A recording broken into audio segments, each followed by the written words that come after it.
Salut, c'est Alice. Je te présente une rediffusion de mon live du 11 novembre à 19h qui concerne la santé mentale et les jeunes au moment de l'adolescence. Je te laisse avec la suite. Faut pas hésiter, il faut ouvrir la parole. Moi, ces chiffres, ils me terrifient. Ils me terrifient. On n'en parle pas assez. Voilà. Mais on avance, on continue d'avancer et je continue sur mon projet là. Donc on va pouvoir faire un petit peu de lecture le temps que les gens y viennent. Puisque vous n'êtes pas beaucoup, ça partage pas beaucoup ici. Les tapotages non plus.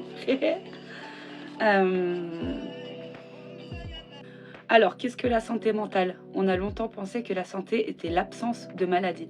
La santé mentale serait donc l'absence de maladie psychique, de maladie de l'âme, par opposition aux maladies du corps.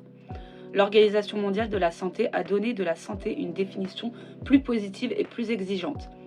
La santé est un état de complet bien-être physique, mental et social, et ne consiste pas seulement en une absence de maladie ou d'infirmité. Actuel. Ma maladie fait que j'ai besoin d'être écoutée, de médicaments, de suivi, d'accompagnement, de beaucoup de choses, qu'il y a 10 ans en arrière, j'avais juste besoin d'être écoutée, j'avais juste besoin de parler. Et à l'adolescence, à l'enfance, on est en pleine construction de l'identité. Il y a l'orientation de genre, il y a l'orientation sexuelle, pardon, l'identité de genre. Il y a beaucoup de choses qui font qu'on se construit une identité. Avec l'émergence des réseaux sociaux, moi j'ai jamais été vraiment fan des réseaux sociaux quand j'étais plus jeune parce que ça incite beaucoup au harcèlement et on dit non au harcèlement ici et encore plus chez les jeunes parce que les jeunes en pleine construction de l'identité, ils n'ont pas assez de ressources pour se fabriquer une carapace. L'adolescence est un passage, une transition entre l'enfance et l'âge adulte. C'est aussi une construction sociale. Elle est comprise et envisagée différemment selon les lieux, les époques et les cultures. Très important. C'est un âge important pour la construction de soi, de son identité, où l'on passe des étapes essentielles. Cela se fait souvent sans y penser, mais parfois cela pose des problèmes qui peuvent sembler insurmontables. Je répète encore une fois... mes papiers, je suis nulle. Hein. Attendez, voilà, je répète. Encore une fois, pour GG du Peuple, si jamais GG du Peuple et les personnes qui le suivent peuvent bien écouter encore une fois ces chiffres. Une personne sur 5 vit un trouble psychique chaque année. Deuxième cause de mortalité chez les 15-29 ans. 90% des personnes décédées avaient un trouble non traité. Plus 30% d'appels aux lignes d'écoute depuis 2020. Vive le Covid, et un appel ou un message peut sauver une vie. Je passe mon live.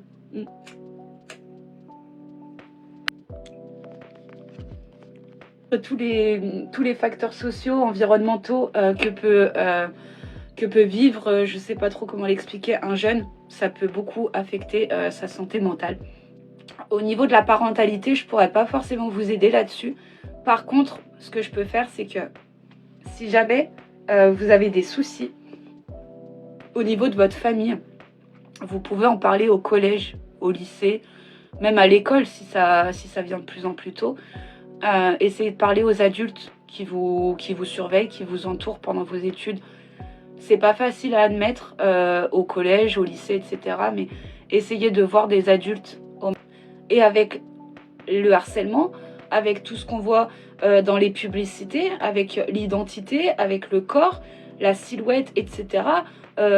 Voilà, les complexes qu'on peut avoir en plus de ça, c'est grave, c'est grave.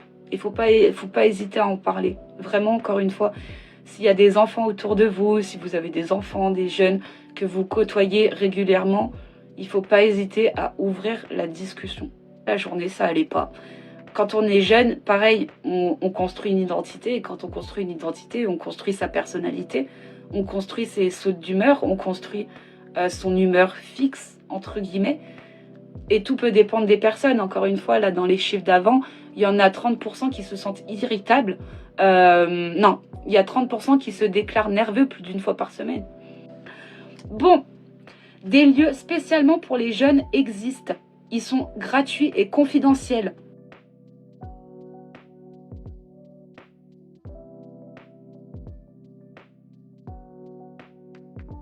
On a tous besoin d'être écoutés par un professionnel.